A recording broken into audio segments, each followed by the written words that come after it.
Only mathematics. আজকে আমরা Wheatstone bridge, যেটা গতদিন আলোচনা করছিলাম, হুইস্টন ব্রিজের যে অ্যারেঞ্জমেন্ট, সেটার একটা অ্যাপ্লিকেশন আজকে আমরা করব। সেই অ্যাপ্লিকেশনটা হইল গিয়া মিটার ব্রিজ। হুইস্টন ব্রিজ হইল গিয়া একটা অ্যারেঞ্জমেন্ট আসলো, একটা ক্লোজ সার্কিট আসলো। সেই হুইস্টন ব্রিজের সেই সার্কিটের অ্যারেঞ্জমেন্টটা আজকে আমরা অ্যাপ্লাই করব একটা ডিভাইসে, এবং সেই ডিভাইসের নাম হইল গিয়া মিটার ব্রিজ। মিটার ব্রিজ কি জিজ্ঞেস করলে আমি বলবো, মিটার ব্রিজ হইল গিয়া একটা ডিভাইস, একটা ইলেকট্রিক্যাল ডিভাইস। সেই ইলেকট্রিক্যাল ডিভাইসে আমরা হুইস্টন ব্রিজ প্রিন্সিপল ইউজ করব। হুইস্টন ব্রিজের ব্যালেন্স কন্ডিশন কি আসলো? P/Q = R/S। সেই হুইস্টন ব্রিজের অ্যাপ্লিকেশন আমরা ইউজ করব মিটার ব্রিজে, এবং সেই অ্যাপ্লাই করিয়া হুইস্টন ব্রিজ প্রিন্সিপলটা মিটার ব্রিজে অ্যাপ্লাই করিয়া আমরা কি বাই করব? Unknown resistance. ওকে, এই যে জিনিসটা আজকে আমরা পড়াইতে যাইতাছি, ডিসকাশন করতে যাইতাছি, এটা কিন্তু তোমাদের প্র্যাকটিক্যালও আছে। এই বছর প্র্যাকটিক্যালও তোমরা মিটার ব্রিজের এক্সপেরিমেন্ট করতে লাগবে, এবং মিটার ব্রিজের এক্সপেরিমেন্ট করে তোমরা আননোন রেজিস্ট্যান্স পাই। ওকে, এখন প্রথম কথা হইল গিয়া মিটার ব্রিজের নাম মিটার ব্রিজ হইল। মিটার ব্রিজের মধ্যে একটা 1 মিটার লম্বা একটা ওয়্যার আছে। 1 মিটার লম্বা মানে 100 সেন্টিমিটার লম্বা একটা ওয়্যার আছে। That's why it is called meter bridge. এবং তার কি প্রিন্সিপলের উপরে সে কাজ করে? হুইস্টন ব্রিজ প্রিন্সিপলের। চলো আমরা আরম্ভ করি মিটার ব্রিজটা দেখতে কেমন। মিটার ব্রিজ একটা কাঠের বোর্ড থাকে, এরকম কাঠের বোর্ডের মধ্যে 1 মিটার লম্বা। সেই কাঠের বোর্ডের মধ্যে কপারের স্ট্রিপ লাগানো থাকে। কপারের স্ট্রিপ, কপারের পাত ওরকম লাগানো থাকে। কপারের স্ট্রিপ, এই কপারের স্ট্রিপ আঁকিয়ে রাখবে। কপারের স্ট্রিপ। ওকে, দেখো 3টা কপারের স্ট্রিপ আছে। ওইটালে কাঠের বোর্ড, তার মধ্যে কপারের স্ট্রিপ আছে। একটা স্ট্রিপ এল প্যাটার্নের, একটা আই প্যাটার্নের, একটা আবার এল প্যাটার্নের। আর এখানে 1 মিটার লম্বা একটা ওয়্যার থাকে। 1 মিটার লম্বা একটা ওয়্যার থাকে। 1 মিটার লম্বা মানে 100 সেন্টিমিটার। এখানে একটা স্কেল থাকবে, স্কেল, একটা স্কেল থাকবে। 1 মিটার লম্বা একটা স্কেল। স্কেলের মধ্যে দাগ দেওয়া থাকবে। স্কেলে তো দাগ পুরো মার্ক করা থাকে। স্কেল। ওকে, এখানে স্ক্রু লাগানো থাকবে। স্ক্রু, এখানে স্ক্রু থাকবে। স্ক্রু, স্ক্রুর মধ্যে আমরা রেজিস্ট্যান্স কানেক্ট করব। স্ক্রু লাগানো আছে। কপারের পাতের মধ্যে স্ক্রু লাগানো আছে। ওকে, আমরা হুইস্টন ব্রিজের ছবিটা একটু আঁকিলাই, বুঝতে সুবিধা হইব। এরকম আসবে হুইস্টন ব্রিজ।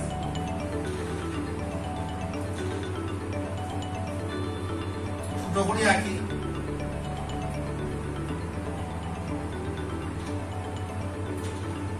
এটাই আসতো হুইস্টন ব্রিজ। আমরা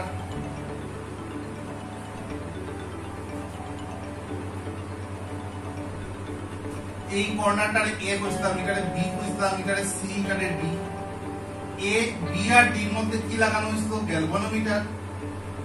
এই রেজিস্ট্যান্সের নাম আসতো পি, এটা কিউ, এটা আর, এটা এস। ওকে, এখন দেখো এই যে স্ক্রুগুলা, এই স্ক্রুগুলা হইল গিয়া এ যে কর্নার, এই কর্নারটার কাজ করে এই স্ক্রুগুলা। এই স্ক্রুর নাম আমি দেই এ। সেম পাতের মধ্যে, সেম কপারের পাতের মধ্যে লাগানো থাকলে এটাও এ, এটাও এ। সেম পাতের মধ্যে লাগানো থাকলে এই স্ক্রুটাও এর কাজ করে, এর কাজ করে, এটাও এর কাজ করে, এটাও এর কাজ করে। এরপরে দেখো বি একটা কর্নার আছে, বি একটা টার্মিনাল। এই স্ক্রুটা হইলে বি কাজ করে, এটা বি। একই পাতের মধ্যে লাগানো থাকলে এটাও বি, এটাও বি। ওকে, আর সি আর একটা টার্মিনাল আছে, সি। আর একটা কপারের পাত আছে, দেখো এখানে। এখানে 3টা স্ক্রু লাগানো। এই স্ক্রুটা সি কাজ করে, এই স্ক্রুটা সি কাজ করে, এটাও সি কাজ করে, এটাও সি কাজ করে। ওকে, তো এবার ডি করি। ডির কথাটা একটু পরে আইতাছে, ডি টার্মিনালের কথা পরে আইতাছে। এখন দেখো এ আর বির মাঝখানে কারে লাগানো হয়েছে? পি রে। এটা এ এটা বি, এ আর বি মাঝখানে আমরা কি লাগাইমু একটা রেজিস্ট্যান্স লাগাই। এখানে রেজিস্ট্যান্সের নাম আসতো মনে হয় পি, এ আর বি এর মধ্যে রেজিস্ট্যান্সের নাম আসতো পি। ওখানে আমরা রেজিস্ট্যান্সের নাম দিই আর, রেজিস্ট্যান্সের নাম আমরা ইচ্ছা করে কি নাম রাখছি আর, মানে হুইস্টন ব্রিজে যেটা পি আসতো, হুইস্টন ব্রিজে যেটা পি আসতো এইখানে তার নাম বদলে একটা আর, হুইস্টন ব্রিজে যেটা পি আসতো এখানে নাম বদলে গেছে আর। বি আর সি এর মধ্যে কি লাগানো আছে দেখেন কিউ, বি আর সি এর মধ্যে কি লাগানো আছে কিউ, এটা হলো বি এটা হলো সি। বি আর সি এর মধ্যে আমরা লাগাইমু কি লাগাইমু এক্স, আরেকটা রেজিস্ট্যান্স এক্স, মানে এখানে যেটা বি আর সি এর মধ্যে এখানে যেটার নাম কিউ, এখানে এটার নাম হইছে বি আর সি এর মধ্যে এটার নাম হইছে এক্স, মানে হুইস্টন ব্রিজে যেটার নাম কিউ এখানে এটার নাম হইছে এক্স, হুইস্টন ব্রিজে যেটার নাম হলো কিউ এখানে এটার নাম হইছে এক্স। ওকে, আচ্ছা এটা তো 1 মিটার লম্বা একটা ওয়্যার, 1 মিটার লম্বা মানে 100 সেন্টিমিটার। এখন বি আর বি এর মধ্যে কি লাগানো হইছে এটা গ্যালভানোমিটার, বি থেকে একটা কি লাগাইলাম এটা গ্যালভানোমিটার। আইয়া তার একটা আইয়া কই লাগলো 1 মিটার লম্বা তার আইয়া লাগলো, ওই যেখানে আইয়া লাগলো ওই পয়েন্টটা আমরা ডি করি, এই পয়েন্টটা আমরা কোন এই পয়েন্টটা আমরা কি করি ডি। ওকে, আর আমরা জানি যখন এই হুইস্টন ব্রিজটা ব্যালেন্স হয় তখন আইজি ইকুয়াল টু 0 হয়। আইজি ইকুয়াল টু 0 মানে গ্যালভানোমিটার দিয়ে কোনো কারেন্ট যায় না, মানে গ্যালভানোমিটারে নো ডিফ্লেকশন দিব, গ্যালভানোমিটার দিয়ে যদি কোনো কারেন্ট না যায় তখন নো ডিফ্লেকশন দিব। তাইলে আমরা যে বি দিকে কি লাগাইছি গ্যালভানোমিটার আইয়া কই লাগছে ডি, এখানে লাগাইবার পরে গ্যালভানোমিটার শোজ নো ডিফ্লেকশন। এই পয়েন্টে লাগাইবার পরে গ্যালভানোমিটারে কি দিব নো ডিফ্লেকশন দিব। নো ডিফ্লেকশন দেওয়ার মানে তার মধ্যে দিয়ে কি আর না কারেন্ট আর না। দেখো sir according to Wheatstone bridge B আর ডি এর মধ্যে কি লাগানো হয়েছে গ্যালভানোমিটার, এখানে বি থেকে গ্যালভানোমিটারটা আইছে আইয়ে 1 মিটার তারের এখানে লাগছে, যে পয়েন্টে লাগছে ওই পয়েন্টটারে আমরা বলছি ডি। এই ডিটারে কয় ব্যালেন্স পয়েন্ট, এই ডিটারে কয় ব্যালেন্স পয়েন্ট, ব্যালেন্স পয়েন্ট বা নাল পয়েন্ট, ব্যালেন্স পয়েন্ট বা নাল পয়েন্ট। এই পয়েন্টে লাগাইবার অর্থ হলো যে গ্যালভানোমিটার শোজ নো ডিফ্লেকশন। এখন এই যে তার যেটা এই তারটা পুরাটা কত 100 সেন্টিমিটার লম্বা, 100 সেন্টিমিটার লম্বা হইলে এতটুকু জায়গা যদি এল হয়, বাকিটুকু তার কত হইব 100 মাইনাস এল অ্যাকর্ডিং টু মানে সেন্টিমিটারে হিসাব করলে সেন্টিমিটারে 100 সেন্টিমিটার আসলো, এইটুকু যদি এল হয় বাকিটুকু জায়গা হইব 100 মাইনাস এল। এখন এই যে তার যেটা আছে তার 1 মিটার লম্বা যে আমরা তার লাগাইছি তারের রেজিস্ট্যান্স আছে, তার তো কন্ডাক্টর হলে তার কি থাকবো রেজিস্ট্যান্স থাকবো, তার কি থাকবো রেজিস্ট্যান্স। এখন রো হইল গিয়া সেই তারের resistance per unit length, rota হইল গিয়া তারের রেজিস্ট্যান্স পার ইউনিট লেন্থ। আমার কথা বোঝা যাক, এই যে তার আছে সেই তারের এই যে কতটুকু তার এর থেকে ডি পর্যন্ত, এর থেকে ডি পর্যন্ত তারের লেন্থ হলো এল, আর ডি থেকে সি পর্যন্ত তারের লেন্থ 100 মাইনাস এল, ডি থেকে সি পর্যন্ত তারের লেন্থ হলো 100 মাইনাস এল, আর এর থেকে ডি পর্যন্ত তারের লেন্থ হলো এল। এই তারের রোটা হইলো কি রেজিস্ট্যান্স পার ইউনিট লেন্থ। তাইলে রোর লগে যদি আমরা লেন্থ দিয়ে মাল্টিপ্লাই করি, তাহলে কি হইব দেখো স্যার, রো হইলো কি রেজিস্ট্যান্স পার ইউনিট লেন্থ মানে রেজিস্ট্যান্স বাই লেন্থ। ওই রোর সঙ্গে যদি লেন্থ দিয়ে মাল্টিপ্লাই করি resistance divided by length into length হইব, কারণ তো লেন্থ দিয়ে মাল্টিপ্লাই করছি, রো হইলো কি resistance by length into length, লেন্থে খাটা গিয়ে কি থাকবো rho into length equal to resistance. তার মানে এতটুকু জায়গা এই যে জায়গাটা এর থেকে ডি পর্যন্ত এতটুকু জায়গার লেন্থ কত আসতো এল, আর এতটুকু তারের এর থেকে ডি পর্যন্ত যে জায়গাটা আছে এতটুকু তারের রেজিস্ট্যান্স হইল গিয়া রো ইনটু এল, এল হইল গিয়া লেন্থ। তো দেখো রেজিস্ট্যান্স হইল গিয়া রো ইনটু লেন্থ, লেন্থ হইল গিয়া এল, এতটুকু তারের রেজিস্ট্যান্স কত হইব রো ইনটু এল, আর এতটুকু তারের রেজিস্ট্যান্স কত হইব অতটুকু তার আমার হাতটা দেখিও অতটুকু বি থেকে সি পর্যন্ত তারের রেজিস্ট্যান্স কত হইব রো ইনটু 100 মাইনাস এল, কারণ এখানে লেন্থ হইল কি 100 মাইনাস এল, আর রো হলো কি রেজিস্ট্যান্স পার ইউনিট লেংথ, তারের রেজিস্ট্যান্স পার ইউনিট লেংথ হলো রো। ঠিক আছে, তাহলে দেখো এ আর ডি এর মধ্যে যে রেজিস্ট্যান্সটা আছে, এ আর ডি এর মধ্যে হুইস্টন ব্রিজটা দেখো, এ আর ডি এর মধ্যে যে রেজিস্ট্যান্স আছে এটা হলো আর। তাহলে ওই রেজিস্ট্যান্স যেটা রো ইনটু এল একটা রেজিস্ট্যান্স হয়ে যাবে, তো rho into L, rho into length হলো কি একটা রেজিস্ট্যান্স, সেই রেজিস্ট্যান্সে কাজ করে আর এর কাজ করে, কার আর এর কাজ করে হুইস্টন ব্রিজের। আর এখানে দেখো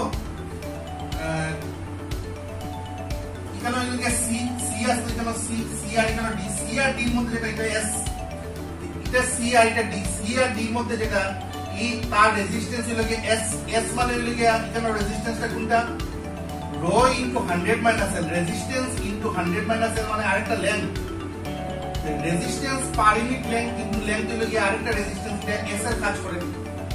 ওকে, আর আমরা জানি হুইস্টন ব্রিজের ব্যালেন্স কন্ডিশন P বাই Q ইকুয়াল টু R বাই S, এটা লাস্টের দিন আমরা পাইছি। এখন P এর জায়গাতে কে আইবো, P এর জায়গাতে আইবো দেখো এখানে P অ্যাকর্ডিং টু P হলো কি A আর B এর মধ্যে যেটা লাগানো এটা হলো P, এখানে A আর B এর মধ্যে লাগানো এটা R, P এর জায়গাতে কি তাহলে একটু R লিখুন, P না লিখে কি লিখুন, এখানে আসলে P লাগানো, নাম বদলাই, এখানে এটা নাম বদলাই কি হইছে, এখানে নাম বদলাই হইছে R। BRC এর মধ্যে যেটা হলো Q, BRC এর মধ্যে এখানে নাম বদলাই আছে X, X। R এর জায়গা কি হইব, R এর জায়গা A আর D এর মধ্যে যেটা হইলো R, A আর D এর মধ্যে যেটা হইলো R, A আর D এর মধ্যে এখানে হইলো rho into L, rho into L, rho into L। আর C আর D এর মধ্যে যে রেজিস্ট্যান্সটা S, ঠিক আছে, R এর জায়গা রো ইনটু L লিখছি, আর S এর জায়গাতে কি লিখবো, S এর জায়গাতে rho into 100 minus L। Okay, তাইলে আমরা যদি এখন রো রো ক্যান্সেল করি, রো রো ক্যান্সেল করি, তাইলে R বাই X ইকুয়াল টু হইব গিয়া L বাই 100 মাইনাস L।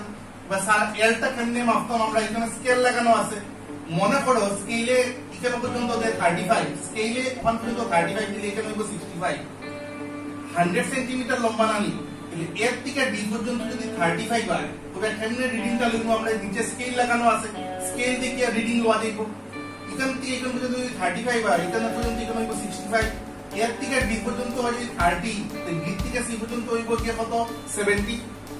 এইখান থেকে মনে করো এক্সটা হইলো কি আমরা আননোন, মনে করো এক্সটা হইলো কি আমরা আননোন, এক্স ইকুয়াল টু কত লেখা যাইব, X equal to R into 100 minus L divided by L. এই যে যদি আমরা আরটা আসতো আমরা নোন, আরটা থাকবো আমরা নোন, নোন রেজিস্ট্যান্স, আর হইব কি আমরা নোন রেজিস্ট্যান্স, নোন রেজিস্ট্যান্স মানে তার ভ্যালু জানি, এল যে এলটা আমরা মাপি লিখব স্কেল থেকে মাপি লিখব এল, এল যদি জানি 100 মাইনাস এল যদি জানি, আরও যদি জানা থাকে তাহলে কি বাই দিয়ে এক্স বাই কে। এই হলো গিয়া মিটার ব্রিজ। মিটার ব্রিজে আমরা কি অ্যাপ্লাই করলাম, কোন principle, Wheatstone bridge principle. Okay, Wheatstone ব্রিজের প্রিন্সিপলের ব্যালেন্স কন্ডিশন আছে P বাই Q ইকুয়াল টু R বাই S, এখানে P এর জায়গাতে আইছে R, এই কেসে P এর জায়গাতে আইছে R, Q এর জায়গাতে আইছে X, R এর জায়গাতে আইছে হুইস্টন ব্রিজে যেখানে R এখানে আইছে রো ইনটু L, আর S এর জায়গাতে আইছে রো ইনটু 100 মাইনাস L। ওকে, এখান থেকে আমরা আননোন রেজিস্ট্যান্স X টা মেজার করব। এই গেল আমরা আজকের ফার্স্ট টপিক, যেটার নাম হলো মিটার ব্রিজ। নেক্সট আমরা আলোচনা করব কি নিয়ে, potentiometer current, potentiometer current. What is potential? The potentiometer is an electrical device by electrical instrument.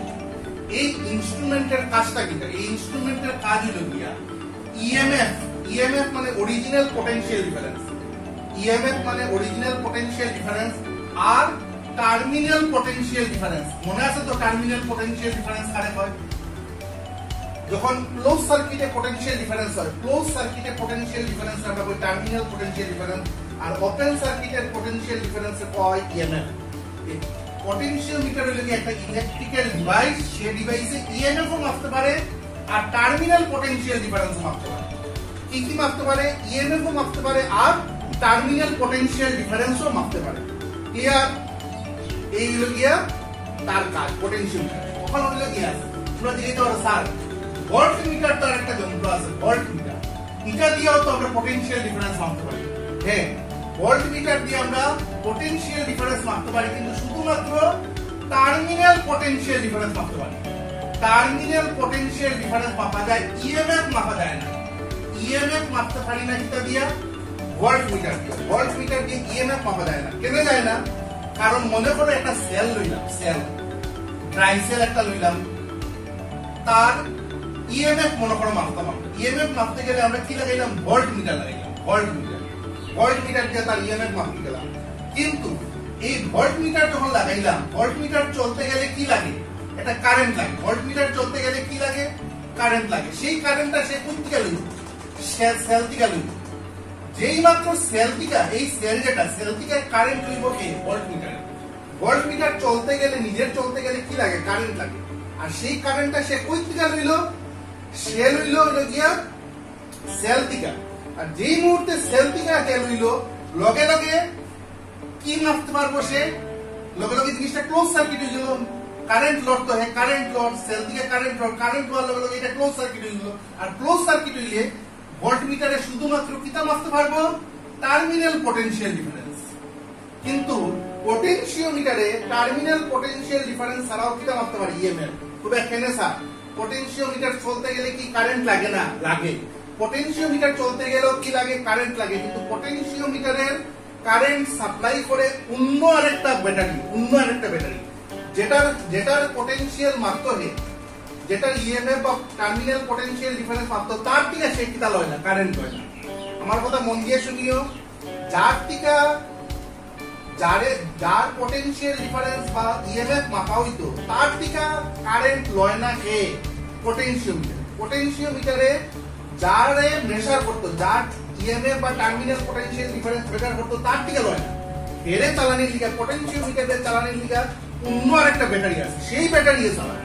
কিন্তু ভোল্ট মিটারের চালাইতে গেলে অন্য কোনো ব্যাটারি নাই, যেটারে হে মাপবো, যেটার ইএমএফ মাপতো, যে সেলের ইএমএফ মাপতো, এই সেল থেকেও সে কিতা লইল না, কারেন্ট লইল না। সেই সেল থেকে কারেন্ট লইলে লগে লগে এটা ক্লোজ সার্কিট হয়ে গেল। আর ক্লোজ সার্কিট হইলে হে শুধুমাত্র কিতা মাপতে পারে? টার্মিনাল পটেনশিয়াল ডিফারেন্স মাপতে পারে, কিন্তু ইএমএফ মাপতে পারে না।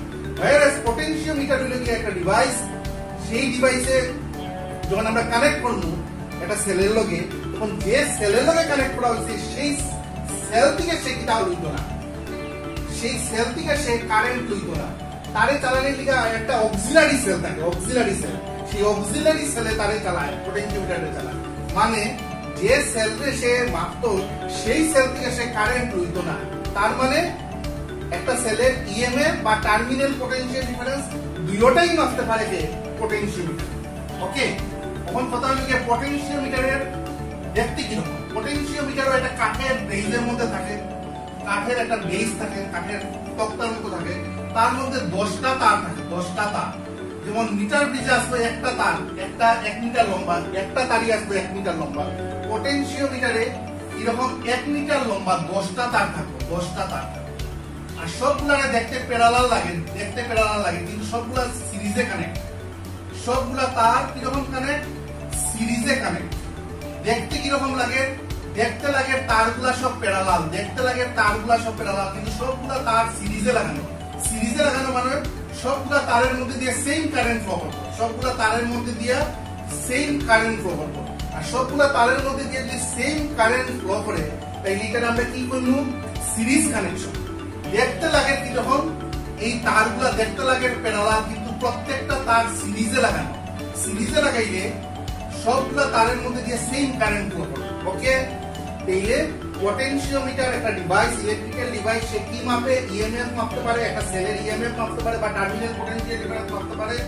এবং তারে দেখতে কি রকম? একটা কাঠের বেস থাকে, কাঠের একটা বোর্ড থাকে, সেই কাঠের বোর্ডের মধ্যে 10টা তার লাগানো থাকে, 10টা তার প্যারালাল, দেখতে লাগে প্যারালাল লাগানো, কিন্তু এগুলারে সিরিজে লাগানো হয়। সিরিজে লাগাইলে সবটির মধ্যে দিয়ে সমান কারেন্ট ফ্লো করবে। ওকে, তখন হইলে কি? Principle of potentiometer.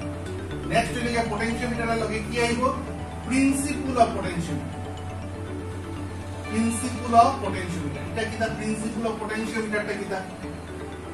দেখো, মনে করো তারের মধ্যে দিয়ে, এই যে 10টা তার মধ্যে দিয়ে কিটা দৌড়ান? Current.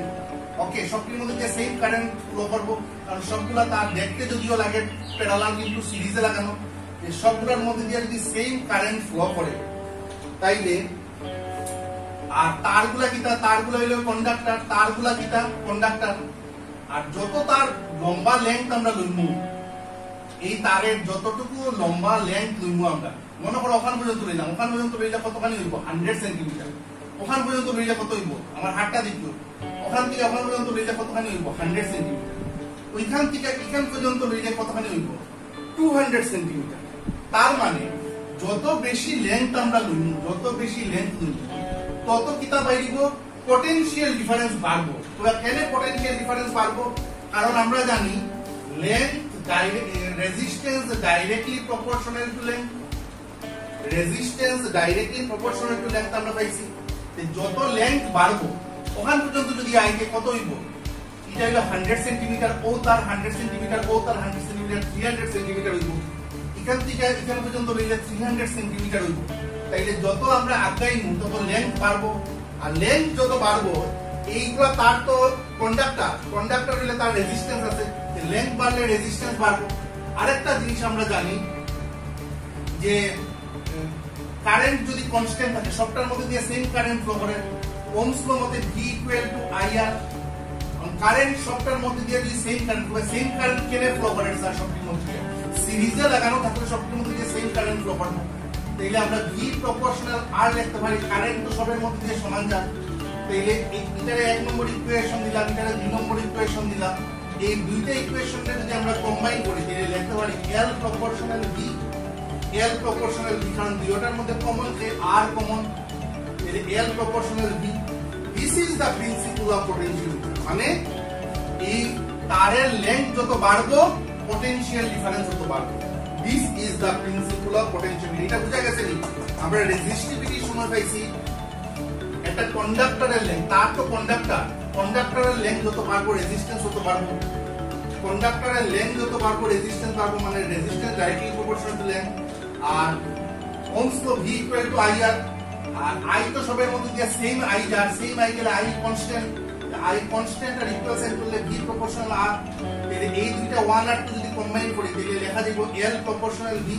This is the length of the wire, length of the wire, আর V হলো গিয়া potential difference across the length of the wire, আর V হলো গিয়া potential difference across the length of the wire. This is the principle of potential.